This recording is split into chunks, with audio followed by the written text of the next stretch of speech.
ఇక్కడ మనకి సింప్లిఫికేషన్ లో క్వశ్చన్ ఉందమ్మా మనకి. సో ఇక్కడ మనకి పర్సంటేజ్ రిమూవ్ చేయకుండా డైరెక్ట్ ఎలా సింప్లిఫై చేద్దాం. బట్ ఇదెలా చేయాలంటే లెంతీ ప్రాసెస్ అవుతుంది. బట్ ఇంకొక మెథడ్ అంటే మనకి ఏంటమ్మా డిజిటల్ సమ్ అప్లై చేద్దాం. So digital some means single digit లో కన్వర్ట్ చేస్తాం. చూడమ్మా ఇక్కడ మనకి 5 + 6 ఎంతమ్మా మనకి 11. 11 అంటే 1 + 1 ఎంతమ్మా 2. నెక్స్ట్ ఎంతమ్మా మనకి హాఫ్ అంటే ఏమవుతుంది ఇంటూ. నెక్స్ట్ ఏమవుతుందమ్మా డిజిటల్ సమ్ ఏమవుతుంది ఇక్కడ 9. ఇక్కడ ఏముందమ్మా ఇంటూ. ఇక్కడ కూడా ఏమవుతుందమ్మా into. So 9 into any digit you can multiply. So digital sum ఏమవుతుందమ్మా 9 అవుతుంది. కాబట్టి ట్రై చేయండి. సో ఇక్కడ డిజిటల్ సమ్ ఎంత వస్తుందమ్మా 3 + 2 ఎంతమ్మా 5. 5 + 5 ఎంతమ్మా మనకి 10. 10 అంటే డిజిటల్ సమ్ ఎంతమ్మా 1 అవుతుంది. సో ఇక్కడ ఏమవుతుందమ్మా ఇంటూ. నెక్స్ట్ ఏమో 4 + 3 ఎంత మనకి 7. 9 7 ఎంతమ్మా 63.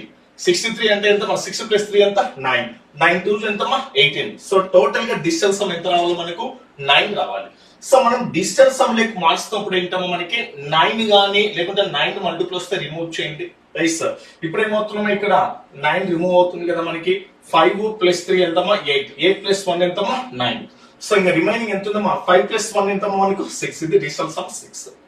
నెక్స్ట్ ఇక్కడ ఏముంటుందమ్మా మనకి ఇక్కడ 7 1 నెక్స్ట్ ఎంతమ్మా 8. నెక్స్ట్ 5 + 5 ఎంతమ్మా 10.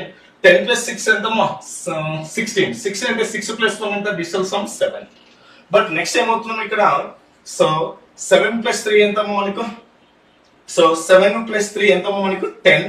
10 నెక్స్ట్ ఎంతమ్మా మనకి 10 17 18 ఏమవుతుందమ్మా 9. అంటే what is digital sum 5. Next ఎంతమ్మా ఇక్కడ డిజిటల్ సమ్ మనకి ఇక్కడ 8 + 1 ఎంత మనకి 9. 7 + 6 ఎంతమ్మా 13. 13 + 5 ఎంతమ్మా 18. 8 + 1 ఎంతమ్మా 9. అంటే ఈ మొత్తం సమ్ డిజిటల్ సమ్ ఎంత రావాలి మనకు 9 కావాలి. 9 వచ్చే కేసు ఏదైనా ఓన్లీ ఒకటే ఉంది కాబట్టి సో ఆన్సర్